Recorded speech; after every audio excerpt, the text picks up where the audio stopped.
حقنا سيدنا عبد الله اللهم صل وسلم وبارك على سيدنا محمد وعلى اله وصحبه في كل لمحة سيدنا عبد الله بسم الله ما شاء الله بسم الله ما شاء الله بسم الله ما شاء الله ومن لم يشاء لم يكن لا حول ولا قوة إلا بالله لا حول ولا قوة إلا بالله لا حول ولا قوة إلا بالله العلي العظيم اللهم ارحمنا بالقرآن واجعله لنا إماما ونورا ورحمة اللهم ذكرنا وما نسينا علمنا وما جهلنا وارزقنا تلاوته آناء الليل وأطراف النهار واجعله لنا حجة يا رب العالمين اللهم افتح لنا فتوح العارفين وارزقنا رحمة الدين واجعلنا من عبادة الصالحين يا رب العالمين بسم الله الرحمن الرحيم قال المصنف رحمه الله تعالى نفعنا الله بعلمه وبكتابه في الدارين وبعد قال kemudian semuanya itu diserahkannya kepada kekuasaan batinnya, maka ia menelannya tanpa penjelasan apapun.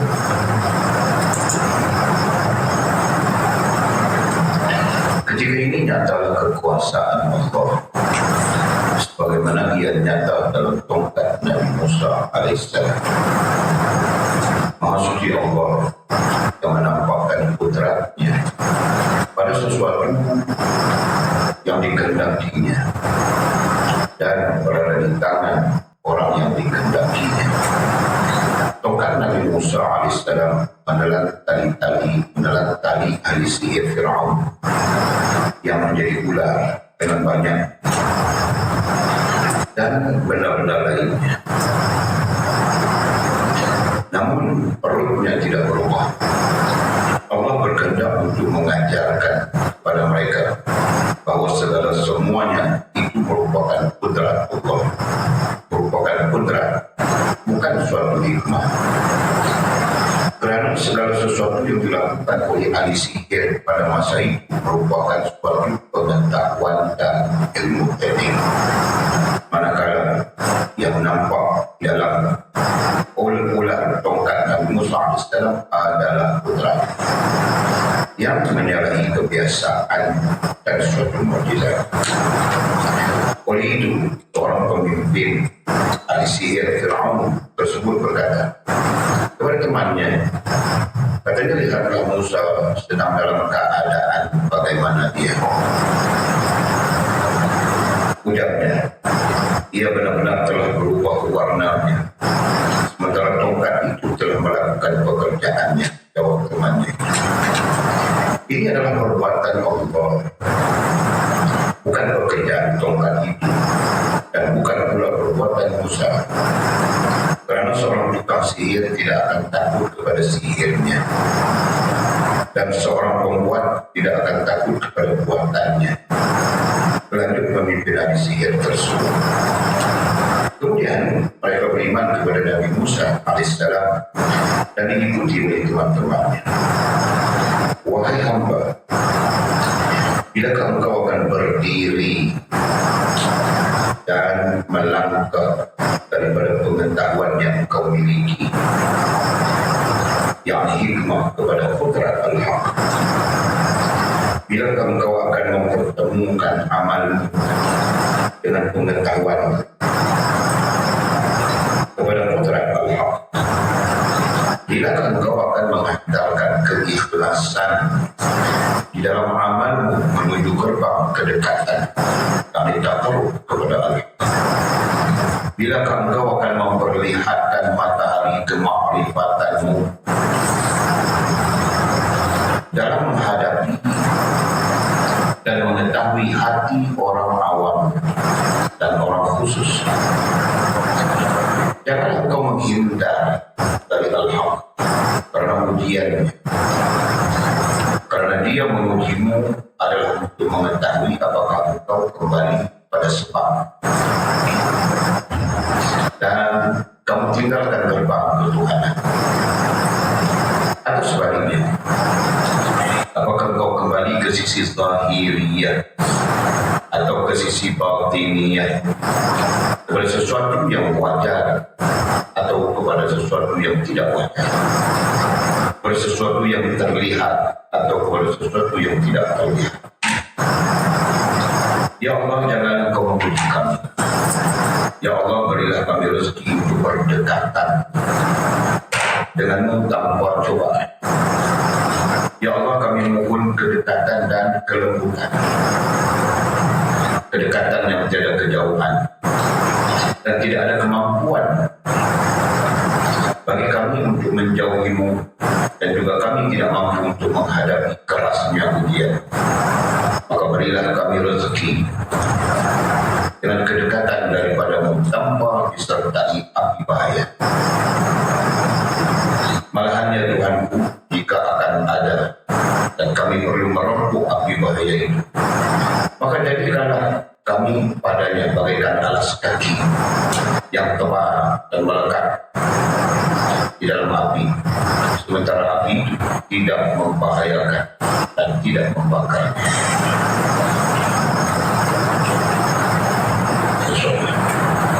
Maka kamu solid dari ia bagi kami bagai api yang baik. Alhamdulillah, semua alhamdulillah. Kita penjaga yang terhadap Allah SWT. Kita melalui Allah SWT pada malam sekali kita berkesempatan untuk meneruskan pengajian kita, muzakirah kita setelah membuat dengan merujuk kepada kitab Al-Rabbani karya Maulana Syekh Abdul Qadir Jailani rahimahullah ta'ala, seorang tabirin, seorang yang ditabarkan keilmuannya, amalannya, kesolehannya, dan panutan yang menjadi ikutan ataupun sebagai orang yang membawa risalah nubuwah dan untuk kita mengutip mutiara ilmu daripadanya, khususnya terkait dengan kerohanian. Daripada tawasaannya, selain daripada istilah kerohanian yang apa, kalau kita masuk kerohanian, orang yang tahu apa, bukan saya orang yang tak ada, orang mati, orang kafir. Istilah yang digunakan adalah tasawuf irfani atau tasawuf isyrafi. Kalau cakap dengan pokok tadi, kita nak cakap guna istilah itu. Kalau kita cakap dengan orang tak ini, tak boleh kita guna istilah. Dan jangan disebutkan takut kita ketinggalan pada istilah ilmunya daripada tasawuf. Di bawah tasawuf itu ada tiga sebenarnya, tapi kita belajarnya satu amali, dua irfani. Di sinilah irfan atau isyraf. Istilahnya aku yang di segi falsafah. Jadi ini biasa ya, kita belajar akhlak,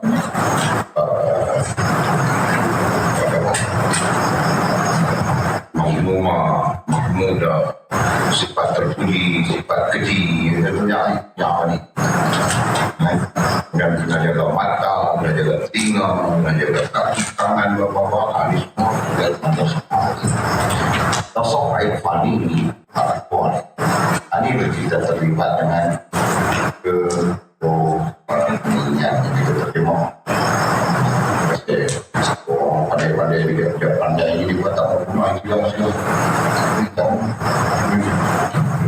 Tak akademik. Tak akademik maksudnya tak ilmiah. Oleh IT dan tujuan meeting. Jadi disebut kita memanfaatkan semua istilah yang ada. membantu kita kepada memahami satu disiplin ilmu yang ditinggalkan atau dipinggirkan. Kata nama tak sempat lah, kata nama tak dan, kata nama kau tertegal. Dan Alhamdulillah, bersyukur Allah SWT kerana kita terpilih dan dipilih untuk hadirkan perbincangan musawarah ini. Kita berpegang teguh dengan hadis Nabi yang diriwayatkan oleh Imam Bukhari Muslim. Alhamdulillah, bila khairah dan taufiq. Siapa pun yang Allah SWT dan dapat kebaikan. Ada penambahan di dunia Allah dan kebaikan di dunia dan di akhirat. Yufaqihu fiddin, nescaya Allah akan memahamkan mereka dan agama. Itu sebagai dalil juga menunjukkan bahawa agama itu wasilah antara hamba dan Allah. Wasilah antara kita sebagai hamba dan Allah SWT. Jadi dalam ketika tadi Allah nak terima kita, Allah nak kita faham agama.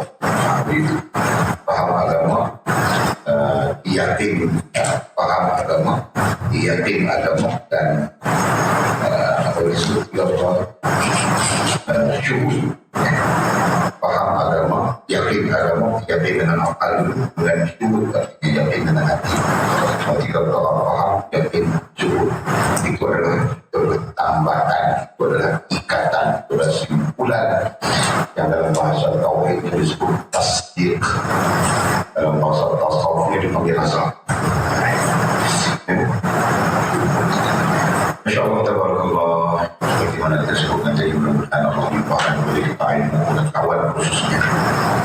Kemudian melimpahkan kepada kita rahmatnya dan keampunannya. Amin. Ya Rabbal Alamin. Malam ini kita nak sambung harus kita kita dapat jadi saya tengok perkembangan dan berbincang panjang kita sambung majlis ke-10 kita lagi. Pada majlis ke-10 ini Musannif rahimahullah ta'ala, pada Musannif rahimahullah ta'ala yang kita tentang memberi panduan kepada kita tentang apa yang perlu kita buat untuk menjadikan ataupun untuk merasakan kita ringan nak beribadat puasa ringan, bukan ringan saja, bahkan masa indah, masa tenang, masa bahagia dan apa-apa mana dia bincang pun langsung dia bincang pun. Pasal apa? Pasal umumnya kita dengan ibadat ni kalau kita cakap jujur, kita ibadat ni buat lah feel tak bila kita tahu kita cakap sama-sama mana yes we perform worship everything okey lah tak itu kita buat ibadat tengok kan betul kita awal hak sunat semua tapi ibadat kita ni dia apa dia sebut ni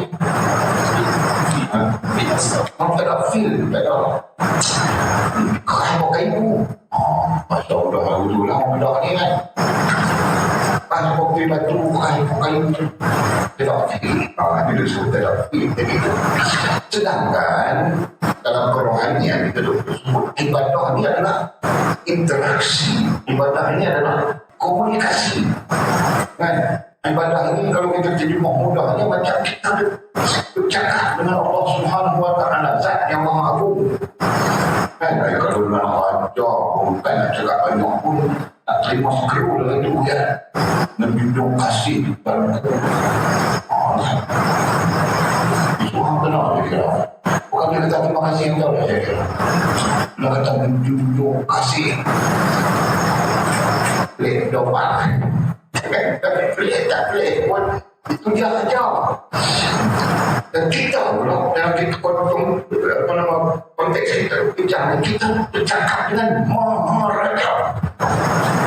Disebut Maha itu tak ada perbandingan, tak ada persamaan mutlak dia. Apa sih pakai kita punya feel dulu?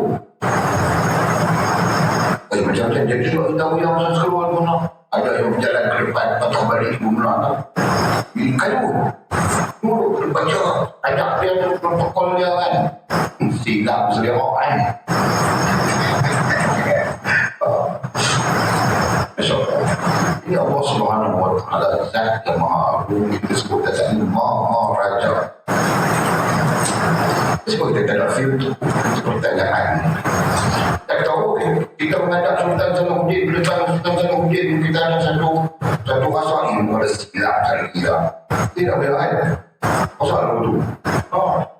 Kalau tak salib saya pada mana semua kita rehearsal. 3 hari rehearsal kami pergi 2 hari ya. Kalau tak mau pergi tengok dah. Hari kedua baru rehearsal naik turun macam mana. Betul mami tak kata naik. Tu punya ada sebelah kalau dia pengumum mampir itu punya. Allah. Itu saja kita menghasabah. Kali-kali menghasabah. Siapa kita dengan gajah, kita dengan orang-orangnya. Kita ada kepentingan, kita akan ada feel dia. Kenapa dengan Allah Subhanahu wa Ta'ala? Kita ada feel pada Allah Maha Raja. Dan lebih-lebih lagi kita hamba ni disebut berkepentingan, istilahnya disebut berhajat. Hamba itu berhajat kepada Allah Subhanahu wa Ta'ala mutlak. Sebab kita tak ada apa ni, tak ada apa pun. Nyawa daripada Allah, anggota badan kita daripada Allah, boleh makan, boleh minum, boleh buat kerja, boleh beraktiviti, feel to feel, semua daripada Allah SWT. Kita sendiri tak ada apa-apa. Itu pasal kembali kepada poin tadi.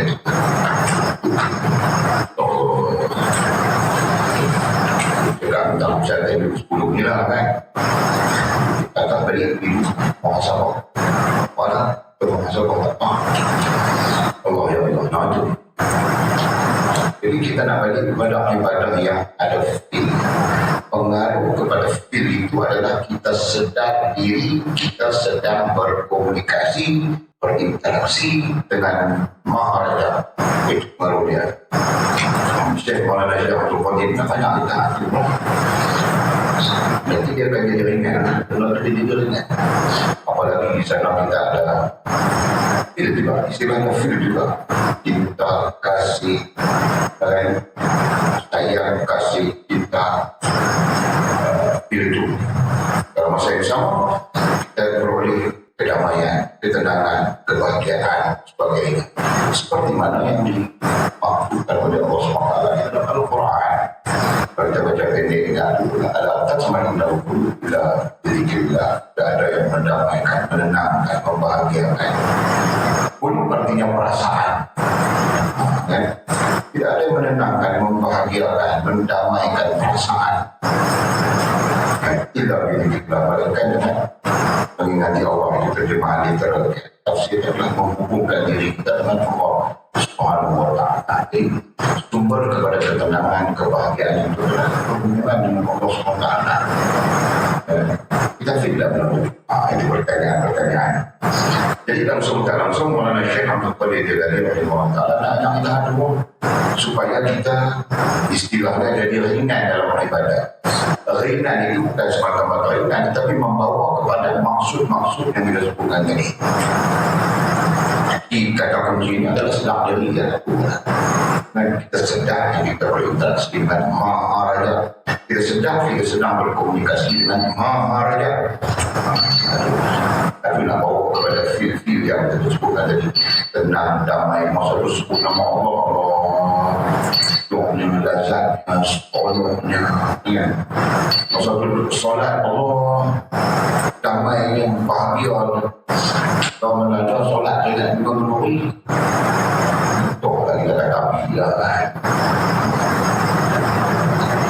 kalau kami bukan lori mau begini boleh kan lori itu mau boleh kan tapi saya tak sesuai dua saya tak sesuai tak mau tahu lagi empat tak sesuai berdua makan di buku saya tak sesuai no sesuai di buku saya tak lihat tu mereka suruh bangun pada saya lah kritik abang kita kami kritik abang kita tu dia main kita tahu yang orang nak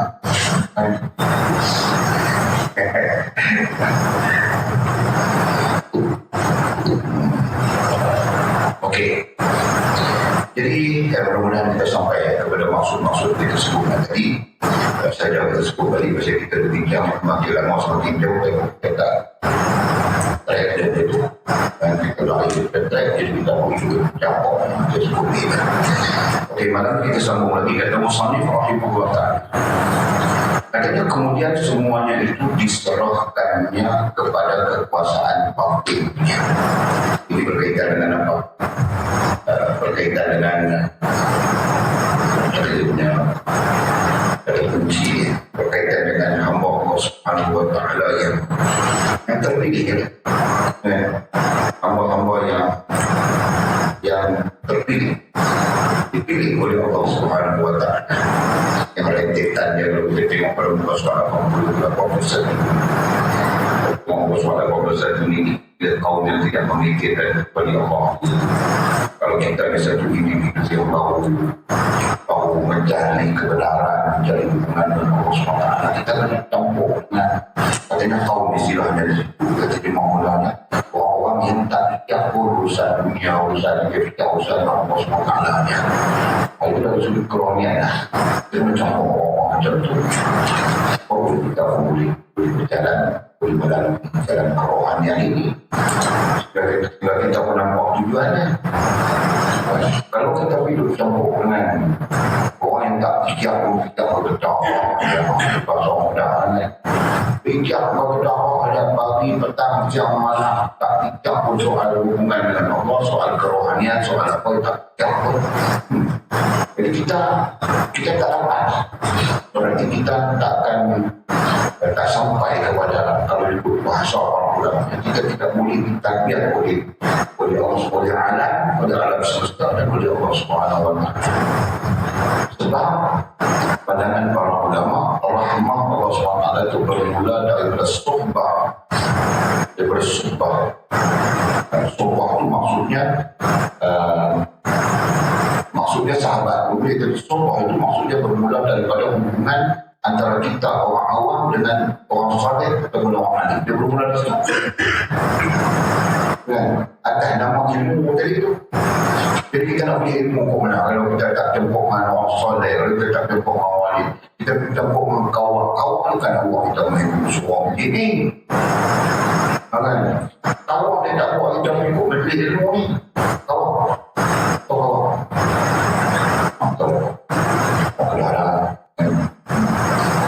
Jadi dah tentulah yang akan cenderung kepada ilmu, kepada apa-apa sama ada orang itu soleh ataupun orang itu alim.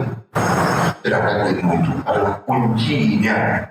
Ya, kuncinya. Kita catat dah sebagai panduan kita kuncinya kepada perjalanan untuk sempurna hubungan dengan Allah Subhanahu wa ta'ala. Masya Allah, tabarakallah. Jadi kembali kepada fakta ni, kita bincangkan semua. Jadi balik kita ngomong. Maka kita ngomong dulu. Okey. Jadi kata musallimnya semua malam ni tentang itu juga tentang tadi. Nah, jadi orang air katanya setelah kita buat laksana sampai ada istilah yang muncul di sini persoalan lebur lah. Lebur kan kita punya diri kan. Jadi bahasa mudahnya sedap diri yang kita ada ilmunya. Barulah permulaannya perjalanan rohanian. Jadi seolah-olah perjalanan rohanian itu bermula dengan sedap diri lah. Masa ilmu dia boleh jadi dua belah ya. Sama ada dia menunjukkan buruk baik rohanianmu dan buruk baik jasmanianmu itu ilmu. Jadi perjalanan rohani itu bermula dengan sedap diri.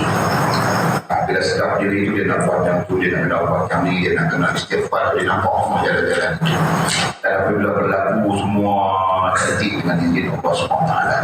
Okay. Jadi di sana kata Muslim kemudian semuanya itu diserahkannya. Semuanya itu, apa semuanya itu? Kalau kita nak sebut semuanya itu dalam tiga istilah. Akidah, ibadah, adab. Berkaitan dengan diri kita. Boleh saja kita sebut iman, Islam, ihsan. Berkaitan dengan diri kita. Itu istilahnya semuanya itu. Dan boleh saja disebut dua. Rohani dan jasmani. Rohani dan jasmani. Diserahkannya kepada kekuasaan batinnya. Kekuasaan batinnya artinya kekuasaan rohaniahnya. Batinnya di situ air rohaniah. Mesejnya apa di situ? Rohaniah kita mendominasi jasmaniah kita. Ini mesejnya. Oke. Konsep pemahaman dia ada nih.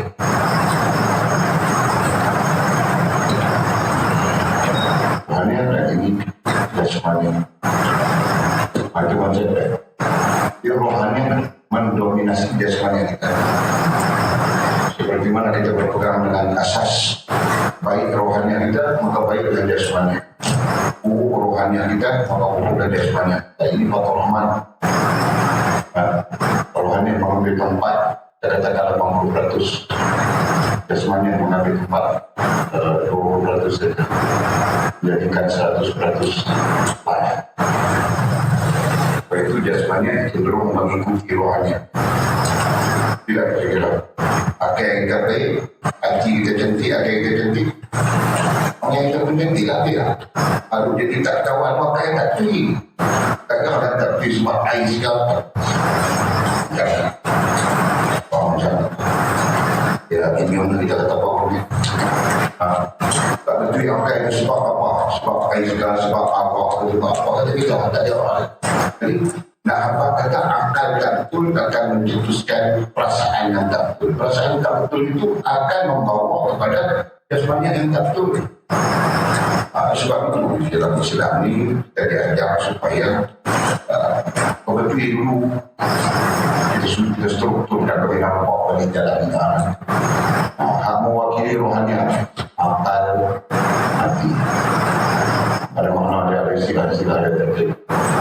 Dan ketiganya yang mewakili jasmaniah atau dipanggil tingkah laku ataupun amalan ataupun amalan. Begitu. Jadi kalau kita nak repair, bila orang, bila manusia, kita sebut orang manusia itu mungkin kita sendiri, mungkin isteri kita, mungkin diri kita sendiri, mungkin adik-adik kita dan anak-anak kita dan sebagainya. Kalau berlakulah kerosakan dari sudut rohaniah, dari sudut antara dua, sama ada rohaniah atau jasmaniah, itu kita nak repair dia, kita nak patimlangnya, kita nak perbaiki mereka, kita nak patimlangi. Ada kerosakan di sebab cara berfikir, ada kerosakan disebabkan dengan hati dia, perasaan dia, kan? Ada kerosakan yang sampai kepada kita laku. Jadi poin kita nak repair, nak memperbaiki, kita nak pakai sama ada repair rohani kan dia bagi dua saja. Itu repair jasmani, tak penting macam ni, tak penting kan, tak penting macam itu lah kan, seperti mewakili rohani dengan jasmani. Jadi semuanya kita pun bayar bagi dia, kosa bagi dia, semua itu belakang tak kena apa-apa lagi yang tak tujuh dengan bayar. Kan kita tak timbul pertanyaan tu. Kalau tak timbul pertanyaan tu kita kita keras dengan kayu beli tu. Ibadat kita keras bawa kayu, ibadat kita sepuluh batu. Kan? Tak ada feel dan sebagainya. Jadi feel itu yang menyebabkan kita tertanya begitu. Okey. Ayo katanya tu, guna semuanya ada disebut tadi, diserahkannya kepada kekuasaan batinnya atau dalam arti kata udahnya rohaniah menguasai jasmaniah kita. Begitu. Bila rohaniah menguasai jasmaniah kita, standar dia terletak dalam muzakarah kita depannya. Standar dia dia susul itu nafsu, akal, hati. Ini keadaan biasa. Jadi kita struggle, kita usaha, kita berjalan sampai kepada peringkat paling apa kita kata paling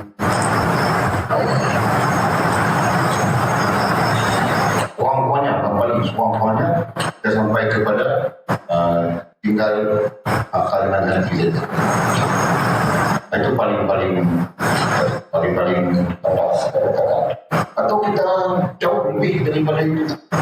Kita boleh fight sampai hati yang duduk di atas, akal di bawah saja.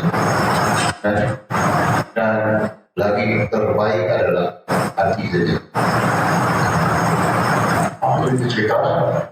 Jadi semuanya kita tahu kan. Di sini tak baik. Di sini kenapa? Karena nafsu ini dia belajar, dia meracun akal kita, dia meracun hati kita, menyebabkan rohanian kita rosak. Begitu. Jadi di situ menunjukkan rohanian kita tidak menguasai jasmani kita. Ya. Jadi dalam konteks kita masukkan di sini, rohanian kena menguasai jasmani kita. Sebab jasmani akan turut rohanian itu berdasarkan kepada hadisnya baginda Nabi SAW. Tentu manusia ada seketul daging. Kalau elok daging itu maka eloklah seluruh jasad. Kebu daging itu maka kebulah seluruh jasad. Dan daging itu adalah hati. Tadi saya dalam kamar bin Bashir. Dari dalam Bukhari. Jadi apa maksud seketul daging itu? Maksud seketul daging itu ialah rohanian itu. Hati dia itu hati lah. Ala wahyal qalb, daging itu adalah hati. Hati itu mewakili rohanian. Kenapa? Elok rohanian kita itu ada jasmani. Rohanian kita bukan ada jasmani. Apa itu dia? Dan kita berpegang teguh lah dengan hadis itu. Ya. Jadi elok rohanian itulah maksudnya penguasaan batin, istilahnya di sini, ataupun kita sebut penguasaan rohanian tadi. Rohanian kita menguasai jasmani kita, bukan sebaliknya. Sebaliknya maksudnya beginilah, kawan dan yang ini, ini jasmani, ini rohanian, dan ini sebaliknya. Ini dua, dalam macam ini yang keadaannya kan. Sebab jasmani kita ni dia menuntut tuntutan dia tu nampak dapat tuntutannya makanan dia kan. Sampai tu bila dapat dia kita tak bodoh tak bodoh malam-malam tu esok main makan yang tu 2-3 pagi kita tak dapat jadi dia tu macam mana tu yang gagah pokok dia lah luka emosi monyet itu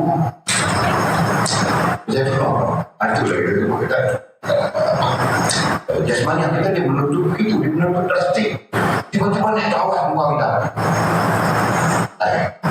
orang jadi jawab orang ni nak nabur orang ni dia kalau nabur dia kan dia cerita dulu lah tak pun ada anak ramai orang puan kita nampak ramai dah boleh kan boleh minta duit macam mana Bapak, muka kakak ni terawat pun. Dah dia terawat minta duit. Orang tua dulu tunggu tu jangan buku ya. Dia dah tak apa duit. Kami buat terawat tu. 60 lebih pada 80 lebih pada. Kan? Sebenarnya dia kayu. Manusia dengan benda jasmani yang ditutup dulu. Kan? Tiba-tiba sakit kamu dia mulai tengok nanti kita keliling kan kita keliling tu sakit tak tiba-tiba doktor mau buat mau lagi dunia dapat sudah ni mau lepas sakit ya jadi betul lah ini kereta kacau boleh macam itu pula cari tu mau beli dunia beli jadi ilmu kita ada di pengetahuan. Tu. Boleh faham kata-kata tu. Jadi seolah-olah Muslim nak kita berusahalah kita sehingga rohanian kita menguasai jasmani. Jadi nak kita bahasanya tu. Kita kena berusaha mendidik, membentuk kalau konteks ilmu tasawufnya dipanggil riyadhah. Kita kena riyadhah melatih diri kita sampai kepada rohanian menguasai jasmani kita. Kalau rohanian menguasai jasmani kita, insyaAllah kita mengetahui kita go smooth. Begitu. Perjalanan kita tu cantik, elok.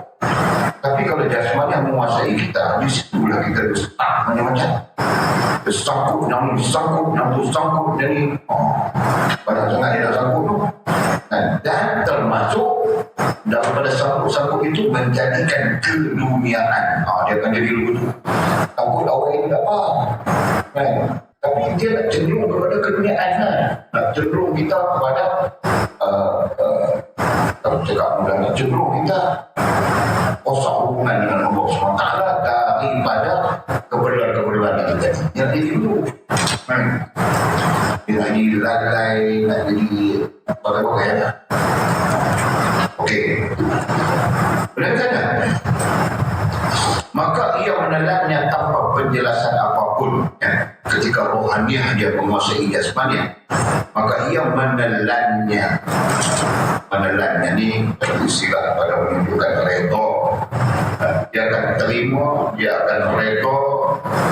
Itu maksud menelannya. Tanpa penjelasan apapun. Tanpa ada penjelasan tak apa. Dia terima, dia telan. Itulah menelannya tu. Jadi, anything happen, dia katakan begitu, dia boleh. Nanti nak, tak ada apa. Kadang-kadang dulu kita ni macam-macam. Jadi, tadi menjadi apapun terjadi, suka, duka, kan? Jadi dia dapat menelannya tanpa penjelasan apapun. Tanpa persoalan lah. Kenapa? Mengapa? Awak Tuhan buat aku dulu ni. Kenapa jadi dia tak tulis persoalan ni? Rentetan daripada rohaniah dia itu menguasai jasmaniah. Sebab benda macam tu sebenarnya dia main ikut jasmaniah kita. Tuntutan jasmaniah, pertikaian tu.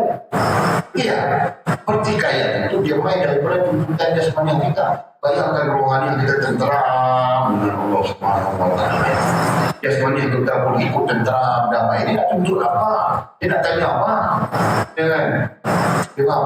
Isteri kita tenteram dengan kita. Dia tak tanya apa abang nak beli ke 3 pagi. Tak apa, dia tahu abang soleh. Kalau apa? Ya kan? Pasal dia tak tenteram. Bila dia tak tenteram, dia cerita-cerita keputusan. Kalau dia pun tak tenteram, bila dia pun tak tenteram.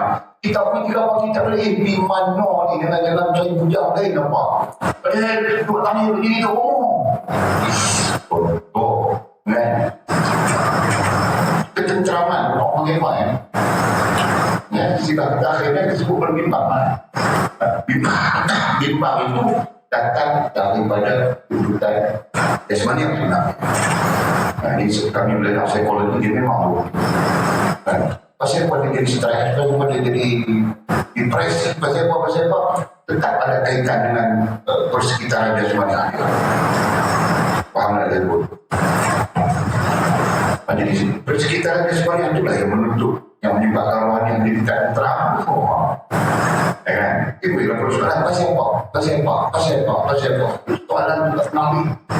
Soalan itu tak menekan kita. Jadi kita bayangkan satu hamba Allah. Kita bayangkan kita. Rohani yang menguasai kita. Sedang rohani yang kita berada dalam keadaan yang sedar diri, kita ada tadi berhubung dengan Allah SWT. Maka ia menelannya. Dia absorb macam tu, kita ada hal menaik. Kita ada hal pun kawan. Dia mana sambut orang lain dan nikah. Tapi kalau orang tak ada tentukan jodoh anak bapak. Dia jadi leputu. Ya kan? Bukan kita nak ni mana boleh nikah lain. Cukuplah ada dah. Dolat tak ada apa tu. Orang.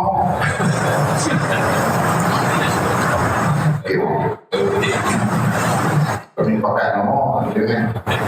Jadi tadi nak apa contoh aja. Jadi kiaskanlah kepada benda lain. Tu sihat elok tak sakit. Tak ada nak tengok siapa sakit apa. Oh ini awak ni. Awak dia pun sakit ni. Dia faham tak dah. Dia apa kita dulu kan. Dia tahu tak tak. Balik dia apa. Sakit benda-benda sihat dia belum. Kalau sakit ni mengaku banyak aku sebab dosa pun kena dosa. Jadi ada. Jadi elok dengan Allah SWT. Tak ada yang tanya pasal apa. Awak Tuhan buat guru ni. Tak kena belak nama dia guru. Contoh. Dia faham dia. Allah ya. Okey. Boleh katanya, ketika ini, ketika keadaan kita ini, ketika ini merujuk kepada keadaan dan perkara, hal dan perkara. Dan sekaligus boleh menunjukkan kepada kita kedudukan ataupun maqaman. Begitu. Ya. Ketika kita di keadaan ini, di perkara ini, nyatalah kekuasaan Allah. Nyatalah, apa maksud nyatalah? Ya, pengertiannya sama ada kita sebut nampaklah ataupun mengertilah, fahamlah kita. Nyatalah di situ air nampak boleh sebut, dan lebih tepat adalah mengertilah ataupun fahamlah kekuasaan Allah Subhanahu wa taala itu macam mana.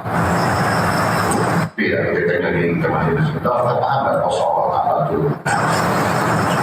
Kita boleh sebutlah macam istilah kita sebut Maha Kuasa, kuasa mutlak, semua kita sebut. Tapi soalan ya, kita kalau kita balik kepada nyata Allah tadi, tidak Allah SWT itu berkuasa mutlak, tidak kita Allah SWT itu mempunyai kekuasaan yang sempurna. Apa lagi istilah yang nak sebut? Kita tidak benar tu. Ada dua keadaan, satu hati sebut, lagi satu sebut faham. Dengan satu hati sebut, lagi satu faham apa yang disebut. Dia berbeza. Kan sama. Saya cukup buat baru lah si hati. Kan? Tapi dengan buat ada orang tak kenal, tak faham. Itu baik. Pasal apa konsep yang kita cakap ni? Takut kita pandai sebut, tapi kita tak faham. Allah Maha Kuasa. Allah itu dia pandai sebut kita. Nah, dia ada dulu kan. Allah Maha Kuasa, Allah Maha Tahu, Allah itu. Kalau kita Allah Maha Tahu, kita bisa berdepan dengan orang. Kita Allah Maha Tahu lah. Kan? Allah Maha Tahu. Tapi dia ngomong, dia tak pasti. Cuba Allah Maha Tahu. Apa sudah ngomong dah sudah. Ni Allah Maha Tahu. Dan tak patut dia buat kau menjadi Allah Maha Tahu. Ya Allah Maha Tahu sudah. Ya. Itu betul ya. Ya. Nanti Allah tak balas. Orang kalau tak balas kita dia buat tahu. Dia pusing. Tak boleh jadi stres. Memang lah. Kalau dah Allah Maha Tahu lah. Cukup sudah. Jangan kosong lagi. Kita terkait dengan pertanyaan yang disebut tadi. Contohnya tak pernah dibawa ke suaminya. Detik ni mau dibawa ke suaminya. Dia cakap suami dia cik mengai. Orang cik mengai ni macam cik buruk. Dia boleh cangkuk kat jalan tu. Dia balik nak balik rumah tu. Kata jumpa geng nak pergi tahan burung sebelah mana. Dia pulang burung kami tengok. Dia boleh sawak pergi pula. Tak balik rumah. Tadi macam cik burung ni. Dia apa? Cik mengai pun orang pergi dulu lah. Dia ambil umpan nak balik lah. Tak ada umpan. Dia pun kawan kata aku punya umpan bila bawa anak okey. Dia hari tiga malam pun ada. Dia beli tu ini beli. Mana macam cik ni. Okey. Jadi di satu keadaan. Kau ni cerita kisah Nabi. Dia bukan Tuhan kita Allah. Dulu ni tak apalah. Allah Maha Tahu lah. Di dalam tu Allah Maha Tahu tu. Dia duk mengungkapkan takwa hati dia. Dalam keadaan mudah-mudahan Allah Ta'ala nanti ubah dia lah. Dalam dia mengungkap itu, dia ada mengungkap takwa hati dia kat laki dia. Cuma bila kita faham betul, nanti Allah Ta'ala mudah-mudahan Allah Ta'ala ubah syok. Kekalkan doa itu sepatutnya kan.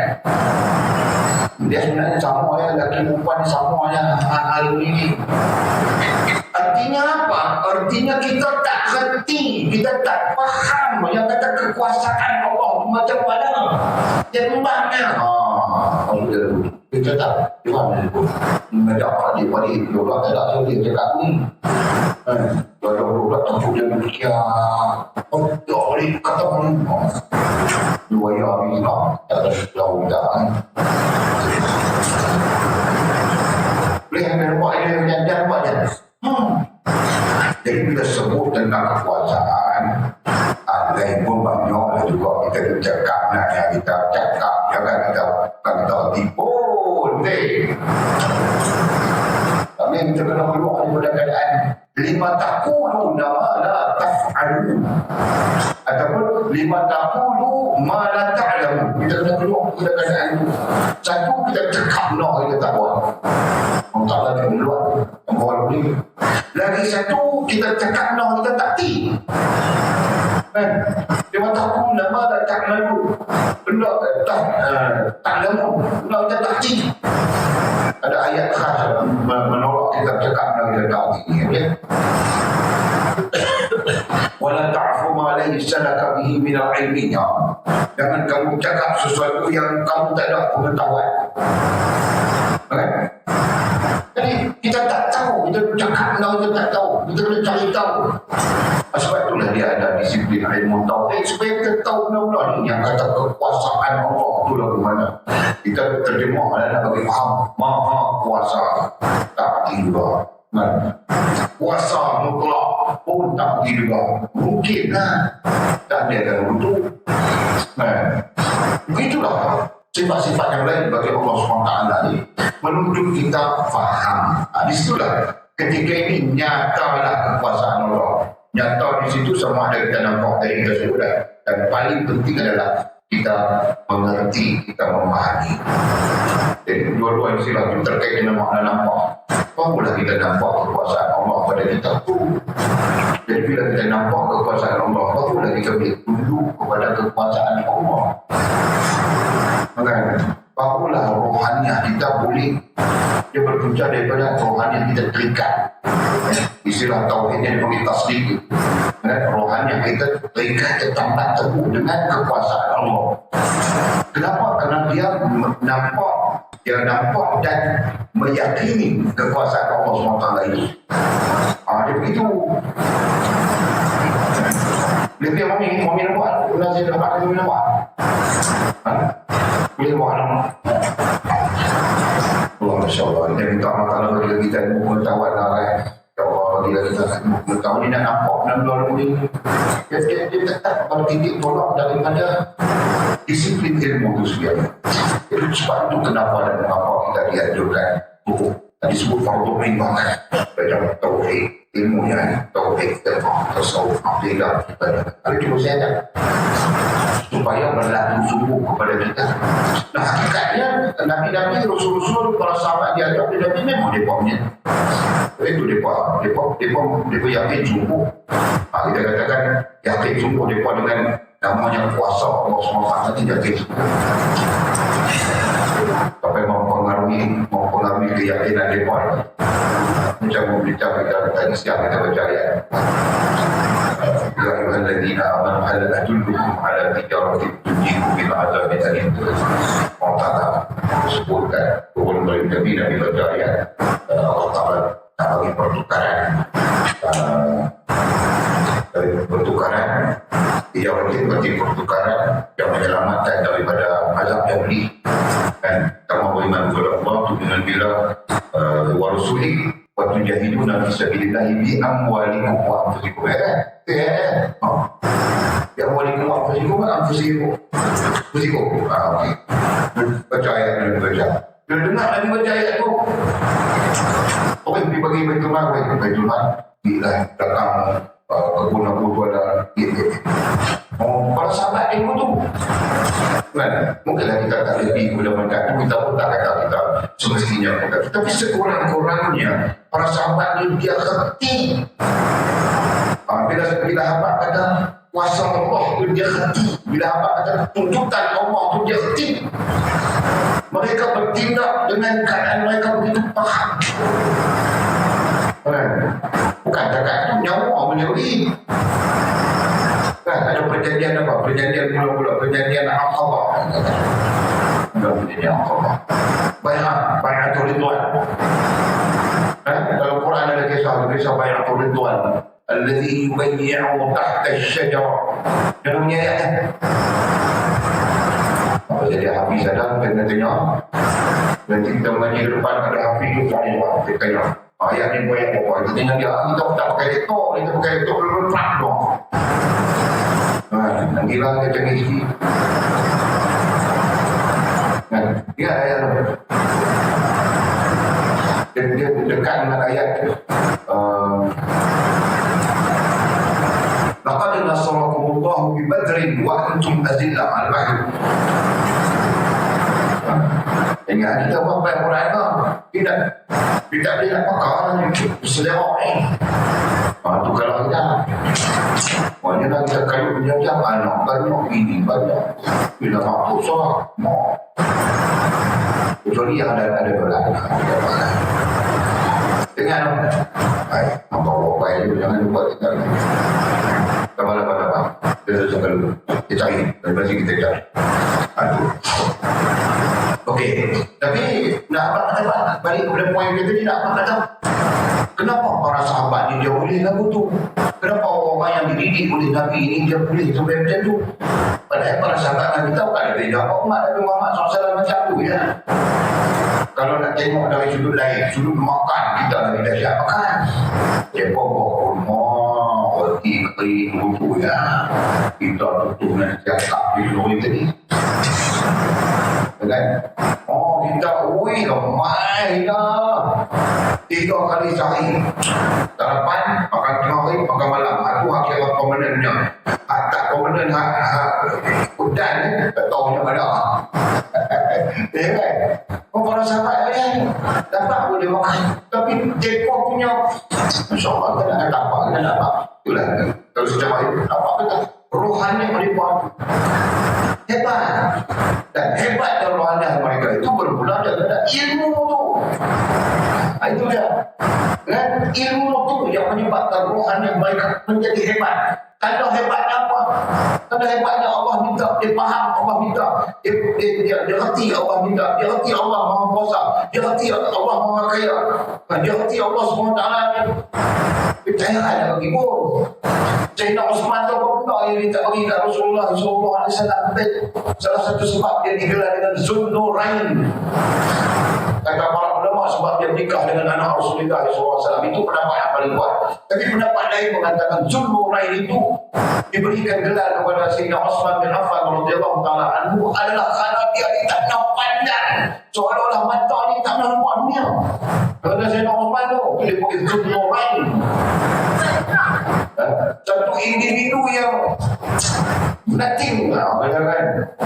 Kalau dia kata kalau dia ada helikopter, weh kami nak pakai helikopter, nak jihad macam ni tak? Oh seolahnya dulu, dia tak kayut langsung. Dia Osman tu, wah masya-Allah. Jadi kita bukanlah nak tukar kita berlalu tak ada, kita pun tak kata. Kita cakap tentang apa? Kita cakap tentang bagaimana rohaniah mereka. Kalau boleh kita meneladaninya, kan? Lebih-lebih lagi dalam konsep yang kita cakap dia hati. Bila sebut Allah Maha Kuasa, dia hati. Allah Maha Kuat, dia hati. Allah Maha Suci, dia hati. Allah Maha Sempurna, dia hati. Berbanding kita ni, 30-40 tahun dah subhanallah, alhamdulillah, Allah Akbar, tu kita tak hati. Kata adalah kan, kita pahala adalah kepada kita subhanallah, alhamdulillah, Allah Akbar, sebut itu, maka Allah SWT akan mengampunkan dosa dia sebanyak pun di lautan Karimu. Kalau pun itu ya, bukan yang tersirat daripada subhanallah, alhamdulillah, subhanallah. Ada tetap arti. Jadi Maulana Syekh Iqbal ni dia sampai kali dia pak kita ni buat maksudnya kita balik kepada poin tadi, itulah kenapa kita perlu latih bentuk bina riyadhah rohaniah kita itu supaya the point is supaya dia menguasai jasmani kita. Dan lebih penting daripada itu adalah understanding rohaniah kita itu dia boleh menanggap, bukan semata-mata dia kemudian dia simpan di hati dia, kemudian dia bawa keluar main jadi perbuatan padahal tak faham apa, tak dia apa kan? Apa macam tu. Okey. Jadi katanya ketika ini nyatalah kekuasaan Allah. Kita nampak rohaniah kita menguasai jasmani kita. Dengan sendirinya kita akan nampak di kekuasaan Allah, macam mana dikatakan kekuasaan, macam mana dikatakan kehendak, macam mana dikatakan ilmu, macam mana dikatakan hayat. Nampak lah. Al-Quran nampak dia nampak belakang, nampak hafal.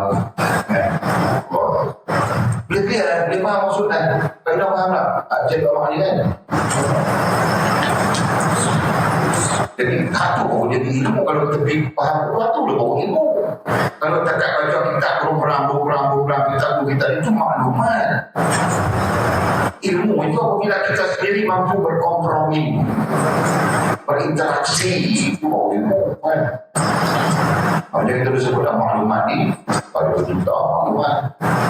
Kalau maklumat itu diistilahkan dengan data itu belum buat ada di ilmu itu kita kompromi. Masya Allah. Okey. Mereka tanya, sebagaimana ia kekuasaan Allah itu, ia kuasa Allah ya. Ia kekuasaan Allah SWT itu nyata dalam tongkat Nabi Musa AS. Musa ni bagi contoh kita. Nah, ada ni satu kayu sembang-sembangan, kayu bercanda.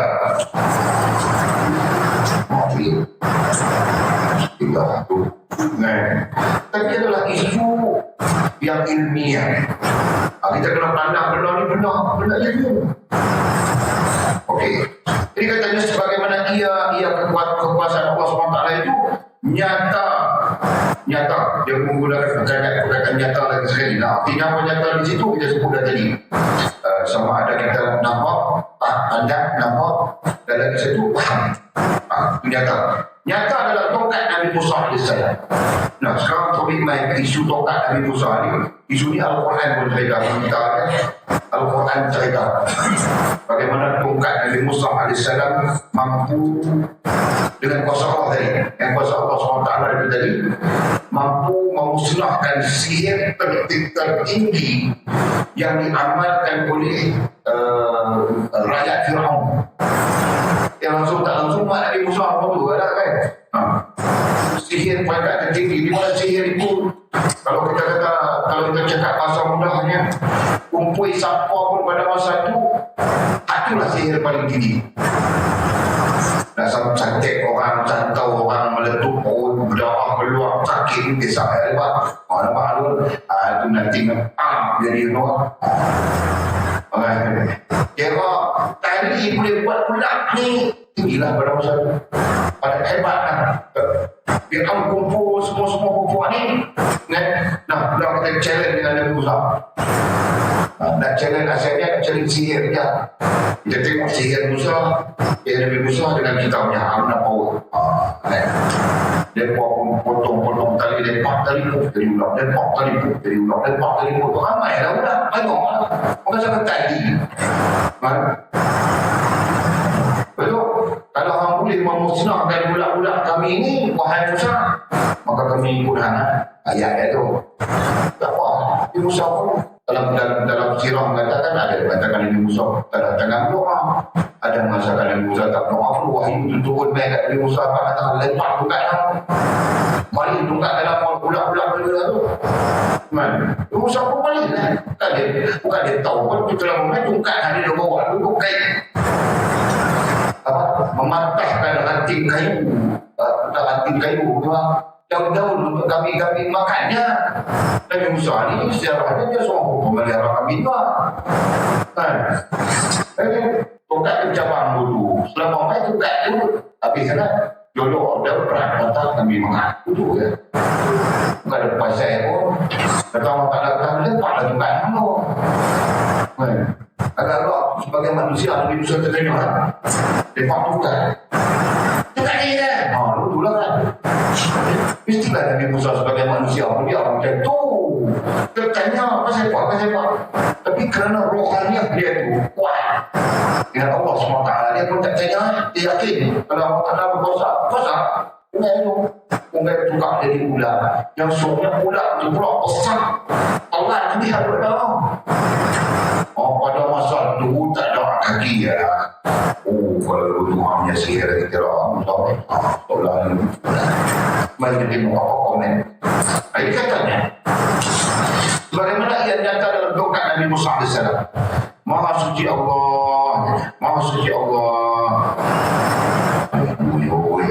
dia lah. Maha suci Allah yang menampakkan kudratnya. Ayat itu yang menampakkan kudratnya. Kudrat itu perkataan tadi kita sebut kekuasaan Allah. Yang menampakkan kudratnya pada sesuatu yang dikehendakinya. Ayat itu teks itu faham itu. Yang menampakkan kudratnya pada sesuatu yang dikehendakinya dan berada di tangan orang yang dikehendakinya. Teks ayat ini nampak kata Allah Subhanahu wa taala boleh menyatakan, menunjukkan, menzahirkan kekuasaannya pada benda apapun, yang dia kehendaki dan di tangan orang yang dia kehendaki. Jadi ada dua poin di situ. Satu, Allah boleh menzahirkan kekuasaannya pada benda. Itu nombor satu. Nombor dua, Allah menzahirkan kekuasaannya pada tangan siapa yang dia kehendaki. Boleh faham tak? Ini bukan cerita para Nabi Rasul saja. Allah boleh menzahirkan kat kita. Ini pun boleh. Maha kuasa Allah SWT. Dia boleh zahirkan kita. Pertama dia zahirkan kita apa yang dia kehendaki. Maksud apa yang dia kehendaki ini kalau kita cakap mudahnya ada dua keadaan. Satu, Allah kehendak kita ni ikut syariatnya. Satu. Nombor dua, Allah kehendak kita ni berbuat baik. Disebut dalam konteks yang mudah. Berbuat baik sesama makhluk. Secara disebut saja nombor dua tadi. Berbuat baik sesama makhluk. Itu kehendak Allah SWT. Jadi Allah boleh zahirkan kehendaknya tu. Itu juga lah pemahaman kita tentang Allah boleh zahirkan kepada Nabi Musa AS tungkat biasa dia buat kain tu ya. Itu merujuk pemahaman kita tadi. Jadi perkara yang sama Allah boleh buat pada kita macam tu. Dan kemudian disebut dan berada di tangan orang yang dikehendakinya. Dan benda itu dia boleh berlaku orang yang sesuai dengan kita tawani ya. Kalau orang Ta'ala tunjuk orang tidak pakai tidur duit ada orang bantai RM10,000, pakai tidur duit ada orang bantai RM10,000, dia inginkan kita. Sebab tak sesuai. Bagaimana dulu? Macam mana Allah tunjukkan Nabi Musa itu sesuai dengan Nabi Musa. Imannya, understandingnya, hatinya. Itu Allah Ta'ala tunjukkan. Dia tungkat. Tak ada hal apa pun tungkat tu. Tapi boleh tahu sampai macam tu. Allah tunjuk. Kalau Allah tunjukkan kita apa tu? 3 hari ya, waya dia jual Noah. Dia kata tak, mungkin tidur ada 3 hari, 10 hari buah bantai. Mungkin tidur, hari keempat mungkin tak ada. Mungkin tu ya. Dia biar apa ya kan. Hari 3 hari pertama dia berkata aku di wali apa. Dia tak hari itu, apa yang dia. Waya apa tu. Masuk hari keempat. Mungkin tak ada. Orang yang waya. Sebab gila ni ada satu macam. Dan kita faham gila kalau nyambung itu aduh gila dia kan. Gila dia ada satu macam gila. Itu pun sini itu gila lah. Dan kita sebut lah gila tak ada tak karun, gila tak ada mana boleh nyawa tu kan. Itu gila tu. Wah iya lah. Okey. Jadi maksudnya apa? Maksudnya kita nak kata Allah Subhanahu wa taala akan menunjukkan kekuasaannya yang maha sempurna itu kepada apapun, kepada siapapun dan apapun yang dia kehendaki, kan? Yang dia kehendaki. Itulah kepada apapun dan siapapun yang dia kehendaki. Jadi yang dia kehendaki itu maksudnya di situ mesti berbetulan dengan Allah Subhanahu wa taala.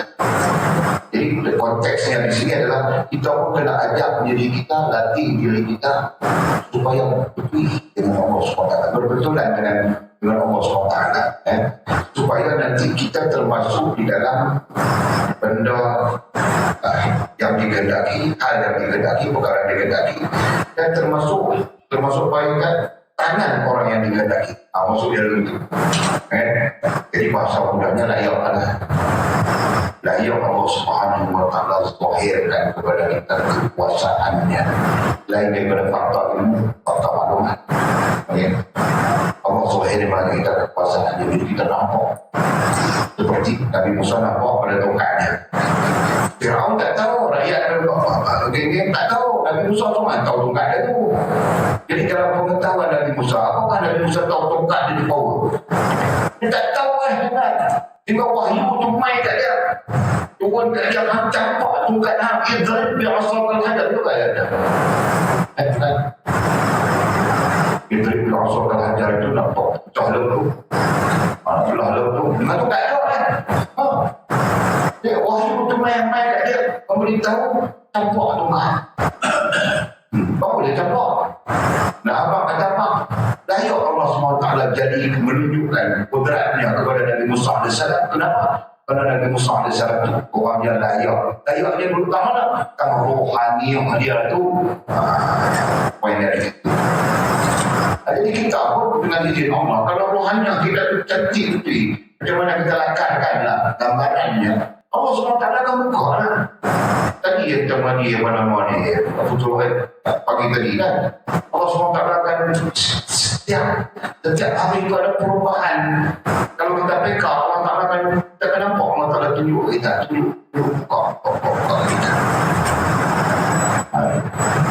Ya, kita peka pada Allah kan, tu peka pada Allah, jadi pengaruh adalah ilmu. Kalau kita nak peka itu kerohanian itu sebagai sesuatu yang boleh mempekakan kita dengan apa yang Allah SWT lakukan kepada kita. Allah Ta'ala angkat darjat kita, jatuhkan.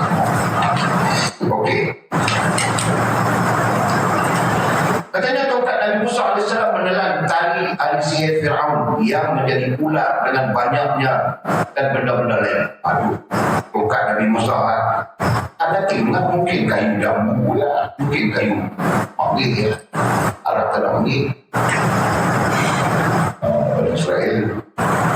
Tak tahu lah kita tak tahu kayu apa kan. Kata apa yang kita pun tak diajak kata kayu ni power, kayu ni power. Itu kan ajaran kita, ajaran anu power, ni power mana kita menjadi kucing punya ilmu kan.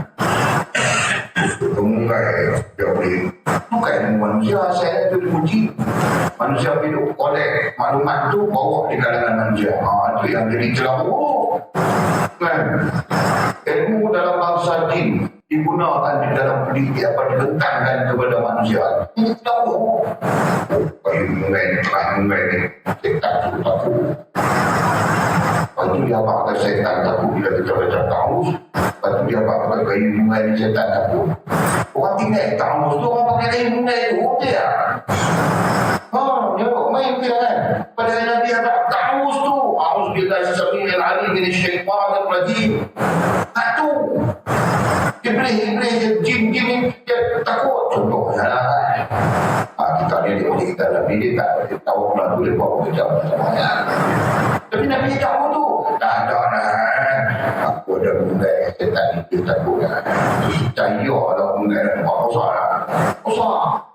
Ini keadaan-keadaan jadi ni. Maka kalau kamu tak cari lebih mungai daripada yang tak pasangan bicara dalam mahu bertinggal mungai. Hutan ada biar terlebih lah. Kau faham? Saya nak cari lebih mungai. Kayu mungai. Kalau tak ada saya nak pilih boleh kita faham. Ada buat apa? Dia tahu tak tahu tak khasiat mungai. Dia nak mahu buat. Kan? Apa nak ingat lah kata kan. Tuan nak cari orang muslim semua nak cari sesuatu. Tapi saya kata apa nak. Dia bukan cakap nak mampu dan kayu mungai. Dia akan pilih tu. Kalau koka lah apa. Ini semua bukan ilmu bangsa kita. Semua ilmu bangsa kita pada asalnya.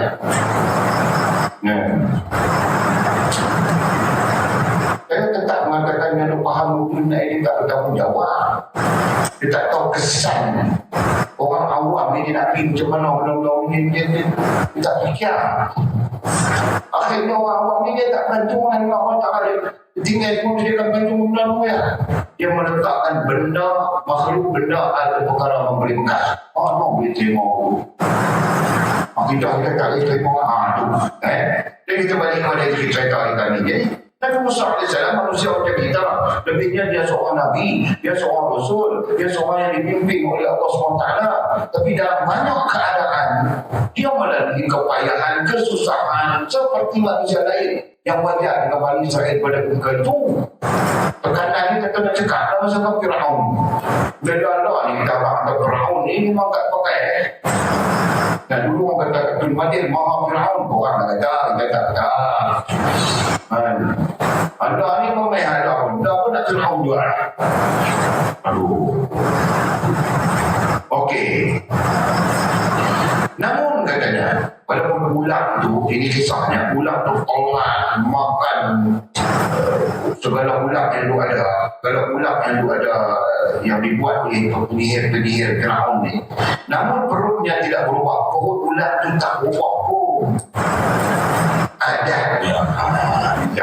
Adatnya kita kalau makan buah pinggan nampak kita tak tahu mana, tak tahu saya pasal saya ada benda itu ibu saya ada pipi itu asli lo ni makan sikit pun dia nampak perut kan. Nah mani tak boleh cakap nama tak putih nak ikut tak nampak lah. Itu ni pun juga kan. Sama lah maksud dia sama lah. Ular yang datang terjadi daripada tungkat Nabi Musa AS dengan kudrat Allah SWT itu makan segala ular yang ada yang jumlahnya begitu banyak. Tapi dia tak berubah pun. Ular yang makan ular daripada tungkat Nabi Musa makan ular yang banyak itu tak berubah pun. Okey, apa hadis itu? Okay, tengok. Allah berkehendak untuk mengajarkan kepada mereka. Jadi kata musannifnya, buat tengok jawab hati ya. Allah berkehendak untuk mengajarkan kepada mereka bahawa segala semuanya itu merupakan kudrat. Allah mengajar kepada Nabi Musa, langsung kepada penyihir, kepada Fir'aun itu sendiri, dan bahawa semuanya itu merupakan kudrat. Kita tahukan kudrat adalah kuasa Allah SWT yang sempurna. Lebih hidup. Bukan satu hikmah. Jadi Allah nak ajarkan tu bukan satu hikmah. Apa maksud hikmah di sini? Maksudnya kebijaksanaan. Bukan tentang kebijaksanaan. Nabi Musa tu bijak. Karena ini bukan tentang kebijaksanaan, tapi tentang kuasa mutlak Allah SWT yang Nabi Musa AS memahaminya. Dan beberapa orang di kalangan Fir'aun itu nanti memahaminya dan mereka beriman dengan Nabi Musa AS. Jadi bukanlah cerita itu, tapi kita nak faham keterkaitan cerita itu dengan maklumat yang kita nak menjamin. Dia katanya Allah berkehendak untuk mengajarkan, Allah berkehendak untuk mengajarkan kepada mereka. Kepada mereka termasuk Nabi Musa AS dan tukang-tukang sihir itu sendiri yang bekerja dengan Fir'aun, termasuk Fir'aun itu sendiri, bahawa segala semuanya itu merupakan kudrat air kuasa mutlak Allah SWT, bukan satu hikmah. Jadi kita pun nak bagi pahaman dulu lah. Kalau kita tak sangat kepada kuasa Allah SWT, kita akan anggap benda ni hikmah sama ya. This is a human intelligence. Kita akan kata itu lah. Padahal intelligence itu sendiri itu baik daripada Allah SWT. Bila jarang sangat kepada Allah SWT, kita sangat kepada kebijaksanaan manusia. Itu ini. Jadi Allah Ta'ala kata kita macam tak ada kaitannya. Allah. Artinya apa? Artinya kita melupakan kudrat Allah yang maha sempurna. Masya Allah. Okey.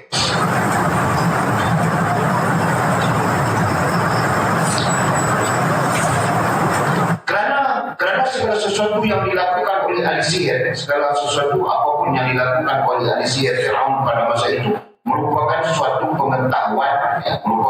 pengetahuan dan ilmu teknik. Jadi sihir manusia buat, sihir yang dilakukan oleh tukang-tukang sihir Fir'aun itu adalah berkaitan dengan ilmu teknik ya, kan? Tapi disebut hikmah kemudian itu terkait dengan ada teknik, ada ilmu teknik dia lah, ada kaedah, ada teknik, ada metod dia. Itu je. Berbanding dengan apa yang ada pada Nabi Musa AS. Kan Firaun menuduh Nabi Musa ni tukang sihir. Jadi pengajaran itu tadi nampak kata Nabi Musa bukan tukang sihir. Sebabnya tongkatnya yang dia tahu tu bukan ada jambi apa-apa. Yang mempalkan jambi pasak kemudian menurun lagi rupa-rupa.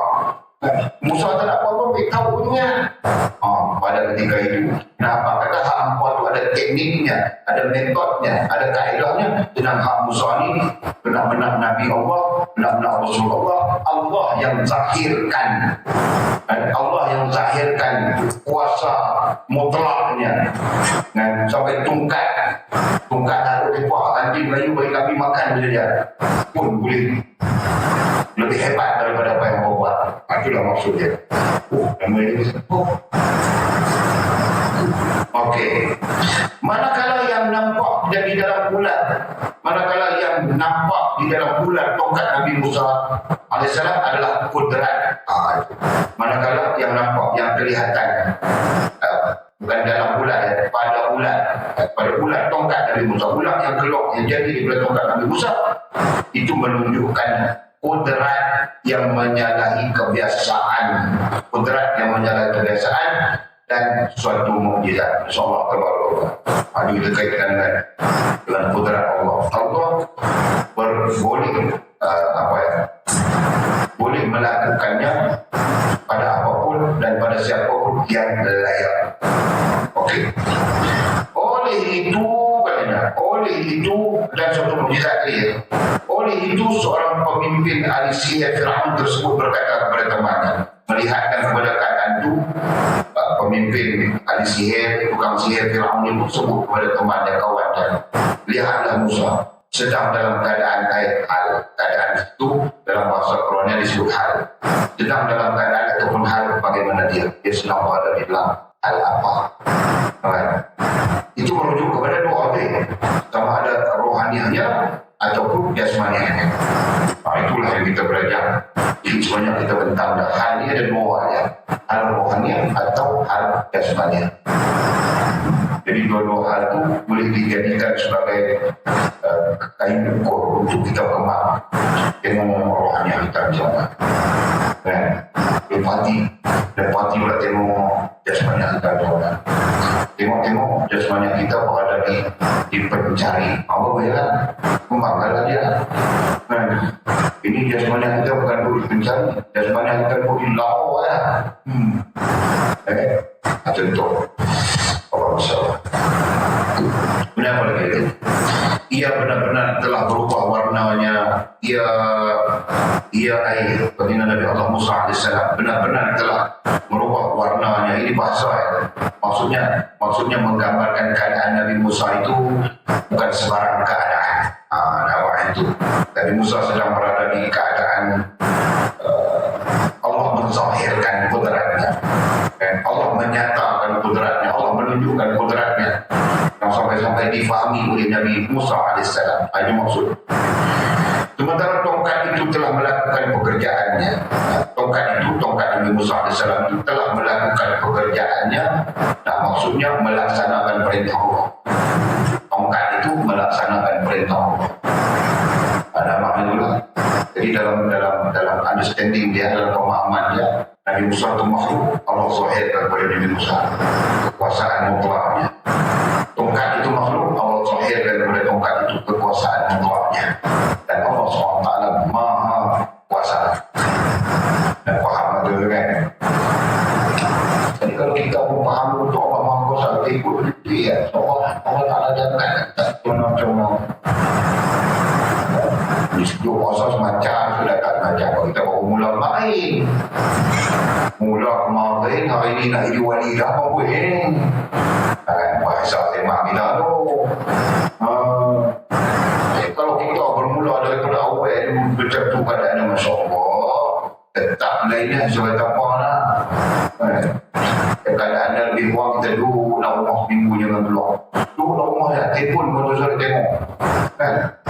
Dia rohaniah kita akan rasa lain. Rohaniah kita akan rasa macam tenang, Osi tu kan keluar-keluar tengok orang lagi balik bayar nampak orang tu. Itu contoh pula sebut tu. Kamu pula tengok orang yang gelap pendek. Ya Allah, kalau dia tak ambil main. Kan kita bersedia-sedia orang main. Orang yang pergi main lah bayar. Duduk dah masa dah pulang pak tinggi nanti pak tepuk dia tengok. InsyaAllah kita semayang di kawasan ni. Kita sikit di kawasan ni. Sebab apa? Sebab persekitaran itu mempengaruhi kita. Masalah dia. Kalau kita tak terpengaruh dengan persekitaran itu, tak masuk dalam kepala kita, kita apa? Okey. Masya-Allah. Katanya ia benar-benar berubah warnanya sementara tongkat itu telah melakukan pekerjaannya. Jawab temannya itu. Jadi ini gambarannya. Katanya di bawah itu ada satu lagi. Ini adalah perbuatan Allah. Yang disebut tadi, cara Allah Subhanahu Wa Taala buat, cara Allah Subhanahu Wa Taala lakukan, supaya dua keadaan. Satu, Allah nak melakukan apapun kepada hamba-hambanya. Yang kedua, supaya kita mendapat pelajaran. Sama saja, orang-orang kerohanian pun akan melalui benda yang sama. Dan Allah akan menzahirkan kekuasaannya sehingga kita terikat teguh dengan Allah SWT. Dan Allah SWT akan menzahirkan juga kehendaknya melalui kita. Sesuai. Nanti tengoklah kita berada di posisi mana. Sesuai dengan kita. Mari begitu.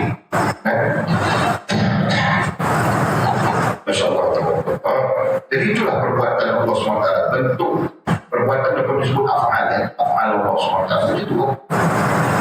Jadi tinggal lagi kita faham ke tak faham. Kita main malam ini, kita nak kuasa siapa. Kita boleh pada lebih. Kuasa siapa boleh buka pondok lebih. Kuasa siapa dia. Boleh ada kekuatan apa. Kita semua ada kekuatan apa. Bentuk Allah Ta'ala zahirkan kita. Jadi sejauh mana kita mengerti, sejauh mana kita faham. Itu dia letakkan.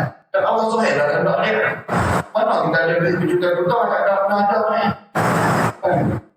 Dua hati pun kita tak ada berjuta-juta. Tapi Allah menzahirkan kehendak dia. Dia pernah buat. Jadi pula kita nak memahami apa nama kesimpulan kita disebut kuasa mutlak Allah Subhanahu Wa Taala. Dia katanya ini adalah perbuatan Allah, bukan pekerjaan tongkat itu. Bukan tongkat itu punya kuasa. Bukan pula perbuatan Musa, demikian juga bukan Nabi Musa AS punya kuasa. Nabi Musa manusia tak ada apa, tongkat itu pun tak ada apa, makhluk semua. Kan? Ini yang berkuasa itu siapa? Jawab dia Allah SWT. Dia nak memahami rohaniah kita nak terikat dengan satu.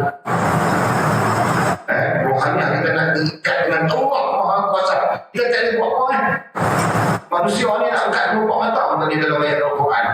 Angkat kelopak mata tadi dia tidak dengan izin Allah. Itu menggambarkan Maha berkuasanya Allah Subhanahu Wa Taala. Okey. Kerana seorang tukang sihir tidak akan takut kepada sihirnya. Lazimnya tukang sihir dia tak takut kepada sihirnya. Dan seorang pembuat tidak akan takut kepada buatannya. Itulah kiasannya. Tapi tukang sihir Firaun, tukang sihir Firaun akan takut habis kepada ulang-ulang lepas belakang. Takut ulang berselewak bahkan. Kami sampai dimarahi oleh Firaun dalam riwayat. Tafsir Hamka meriwayatkan Jaidan. Ketika tukang sihir itu lari berkejaran, maka mereka dimarah oleh Firaun. Firaun marah oleh Hamka ni hebat apa? Seolah dia dulu kan.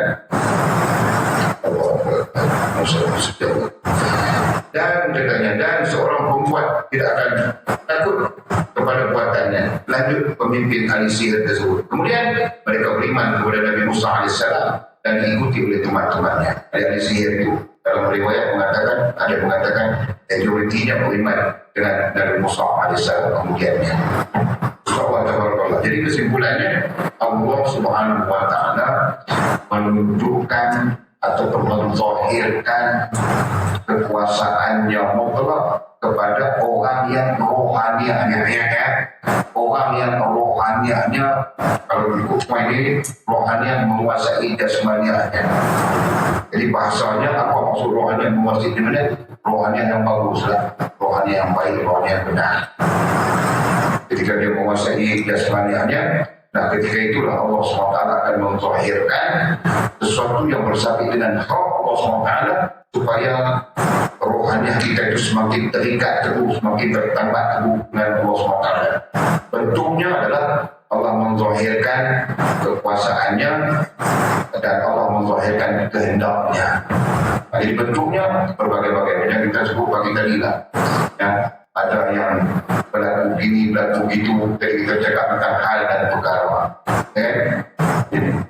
Hal keadaan dia, posisi dia, perkara apa yang berlaku. Dia macam-macam berlaku. Semua itu adalah bentuk Allah SWT mentahhirkan kekuasaan yang mentahhir. Semua itu tertakluk dengan rohaniah kita.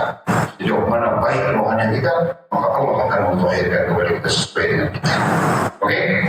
Itu malam ini kita berhenti setakat itu. InsyaAllah kita akan sambung doa yang kita. Maka doa. Doa tidak mau kita doa. Kita lebih-lebih lah. Allah malam ada soalan yang perlu jawab tak? Tak ada kita yang temukan.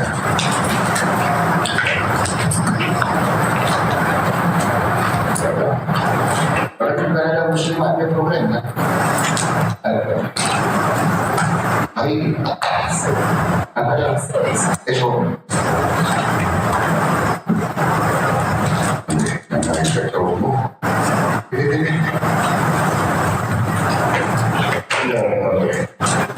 Alhamdulillah wassalatu wassalamu ala rasulillah wa ala alihi warzuqna hawla nabiyyin wa ja'alna min ibadihi salihin.